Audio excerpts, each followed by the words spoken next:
नाज़रीन अस्सलामु अलैकुम वरहमतुल्लाहि वबरकातुहू। इस वक्त मैं माइकल जैक्सन की एक इबरतनाक कहानी आपको सुनाने जा रहा हूँ। 4 से 5 मिनट का वक्त लूंगा और उम्मीद करूंगा कि आप वीडियो आखिर तक देखेंगे।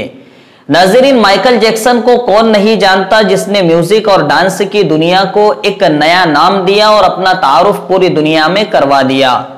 एक दिन माइकल जैक्सन एक नजूमी के पास हाजिर हुआ और कहा कि मैं आपसे 2 बातें पूछना चाहता हूं, क्या आप मुझे उसके सिलसिले में बताएंगे? नजूमी ने कहा कि कोशिश करूंगा, आप सवाल करें। माइकल जैक्सन ने पहला सवाल नजूमी से ये किया कि ये जो मेरा कलर है, हबशी कलर है, क्या मैं इसको चेंज कर सकता हूं? दूसरा सवाल ये किया कि मेरी उम्र 150 साल तक हो सकती है। तो नजूमी ने कहा कि जहां तक आपके कलर की बात है तो ये चेंज नहीं हो सकता, ये कुदरती चीज है। दूसरी बात, जहां तक आपकी उम्र की बात है तो आप बहुत से बहुत 100 साल तक जी सकते हो, उससे ज्यादा नहीं जी सकते। माइकल जैक्सन ने नजूमी का जवाब सुनकर जोरदार कहकहा लगाया और कहा कि मैं आपकी ये दोनों चीजें गलत साबित करके बता दूंगा।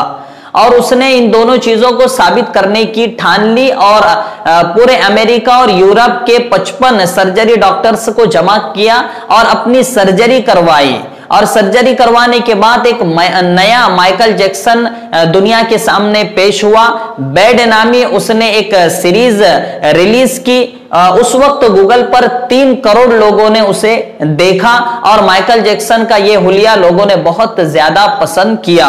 उसके बाद उसने अलग अलग कंट्रीज में जाकर अपने शो किए, डांस किया, म्यूजिक गाया। उसके बाद अपने आप को तारुफ करवाने के बाद उसने फिर अपने माजी से भागने की कोशिश की और अपना नस्ली इम्तियाज मिटाना शुरू कर दिया। उसके लिए उसने अपने माँ बाप का नाम तक चेंज कर दिया और पैसे के बलबूते पर, ताकत के बलबूते पर उसने गोरे माँ बाप को भी खरीद लिया और अपने पुराने दोस्तों से रिश्ते तोड़ दिए और अपने आप को एक गोरा साबित करने में जुट गया और पूरी तरीके से एक तरीके से कामयाब भी हो गया।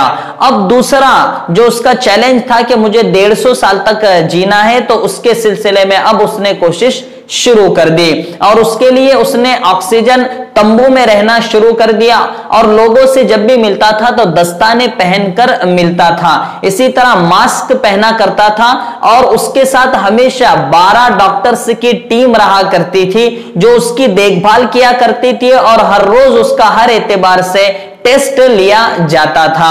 और उसने ऐसे अफराद भी तैयार कर रखे थे जो हर वक्त उसके लिए दिल, गुर्दा, इसी तरह खून देने के लिए तैयार रहते थे, जिनकी कफालत माइकल जैक्सन उठाया करता था और उनके घर वालों को पैसे से मदद किया करता था।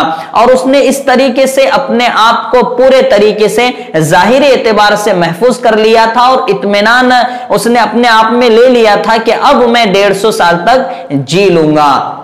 नाज़रीन, लेकिन कहते हैं ना कि अल्लाह ने कह दिया है कुल्लु नफ्सिन ज़ाइक़तुल मौत, हर नफ्स को मौत का मजा चखना है। इसी वजह से 25 जून की रात थी जिस वक्त माइकल जैक्सन को सांस लेने में तकलीफ हुई। माइकल जैक्सन की खिदमत में डॉक्टर्स, पूरे यूरोप के डॉक्टर्स, माहिरीन जमा हो गए। डॉक्टर्स को बुलाया गया और कोशिश ये की गई कि वही उसका इलाज किया जाए, लेकिन जब हालत बद से बदतर होती चली गई तो उसे अस्पताल में शरीक किया गया, लेकिन 30 मिनट भी नहीं जी पाया था और वो अपनी जान आफरी के सिपुर्द कर गया और वो इस दुनिया से दारे फानी में कूच कर गया। और ये बता गया कि ये दुनिया में हम अपनी मर्जी के मुताबिक नहीं जी सकते।